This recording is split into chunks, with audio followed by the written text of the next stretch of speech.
The good news doesn't stop merely with Israel's strong military. It continues with Israel's strong economy. It's a tremendously strong economy.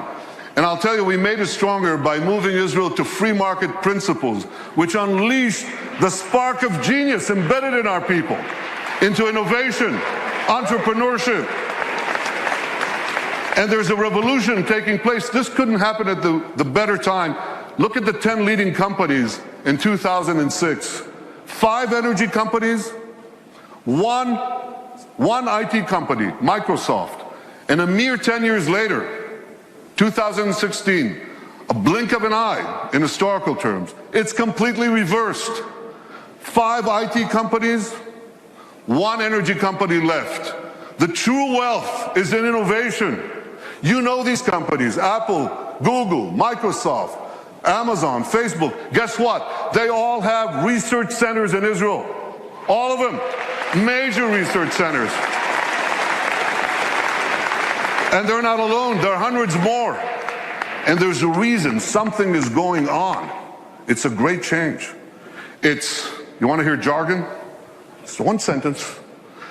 This is a terrible sentence, but I have no other way to say it. It's the confluence of big data, connectivity, and artificial intelligence. Okay?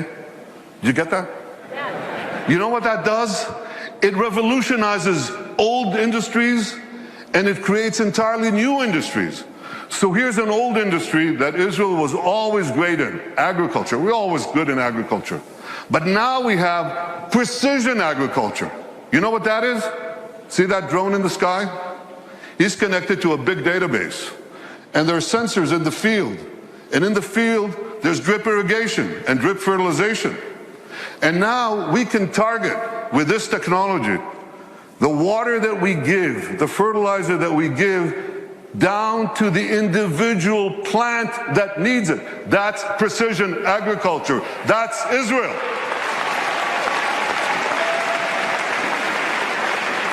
Unbelievable. You know, we were always good in water. I want you to see how good we are. So we recycle almost 90% of our wastewater. The next country with less than 20% is Spain. You can see how Israel, what it does for water, what it does for the environment. So when you take these two things, agriculture and water, and the other technologies that we apply in both, we can change the world. We are. We are. I just heard about an African woman in Africa has to walk 8 hours a day to give water to her children. 4 hours one way to a well, 4 hours back. And a young Israeli company brought in this technology that improves on Moses. You remember Moses? He brought water from a rock. They bring water from thin air. They bring water to Africa, to millions of people in Africa. Israeli technology. And I was just recently in India. That's my friend, Prime Minister Narendra Modi. Great friend. I'm showing him cherry tomatoes. This is in Gujarat, India. This is Israeli technology. And what I heard there was fantastic. Farmers came from the region. There's an experimental farm there and a place where Israel gives technology know-how to Indian farmers. 65% of India's population are farmers. And one farmer after the other gets up and says, because of Israeli technology, I've increased my crop yields and my income 3 times, 4 times, 5 times. Israel is changing the world in India, in Asia, in Africa, in Latin America, everywhere. These are the old industries. Now they're new industries. Israel is literally, how can I say this? Israel is literally driving the world. I'm talking about autonomous vehicles. Israel is a world leader in autonomous vehicles. 500 tech companies that sprang out almost instantaneously. And one of them, Mobileye, up there on the left, was just sold to Intel for the paltry sum of $15 billion. But the interesting thing is that Intel said to them, Here are the keys to our 30 worldwide autonomous vehicle businesses. You run it. Israeli technology is driving the world. And one last industry, there are many more, but one more that you're all familiar with. You have bank accounts? You should. Okay. Well, you don't want anyone hacking into them, right? Or into your cars, or into the planes you ride. You need cyber security. Everybody needs cyber. Israel has become a world leader in cyber security. Look at how much they invest in the hundreds of Israeli startup companies, tremendous companies. But here's another factor that you should know. Israel's population is how much? Who knows? Class? 8 million. It's closer to 9, but it's about between 8 and 9 million, that's correct. And what percentage of that is of the world's population? Oh, come on. It's 1/10 of 1%. So what percentage do we get of the world global investment in cybersecurity, in private investment in cybersecurity? We're 1/10 of 1% of the world's population, and we get a whopping 20% of global private investment in cyber. We're punching 200 times above our weight.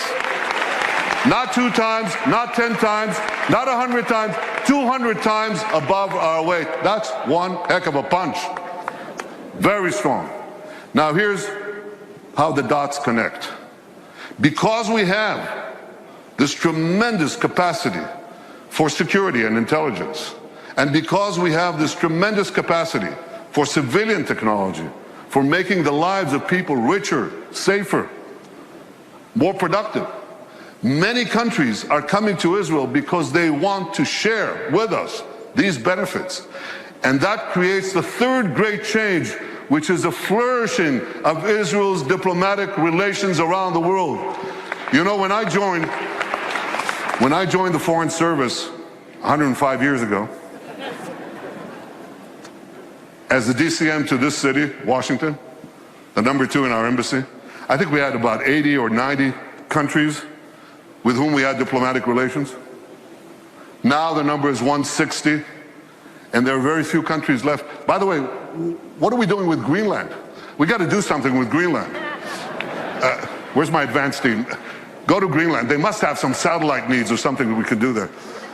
But we are coloring the world blue. I've been to Africa 3 times in 18 months. I've been to South America, Latin America. Can you imagine? In the 70 years of history of Israel, a prime minister of Israel never went south of Texas. I mean, I love Texas, but yeah, I do. But we went to Argentina. We went to Argentina, to Colombia, to Mexico, and they say, come back, we want more. That is changing. All these countries are coming to us. India, China, Mongolia, Kazakhstan, all of them. Azerbaijan, Muslim countries. First time I visited Australia, tremendous. Far away though. So we're coloring the world blue. And you know what? The numbers, you remember people talked about Israel's isolation? You remember that? Israel's isolation? Pretty soon, the countries that don't have relations with us, they're going to be isolated.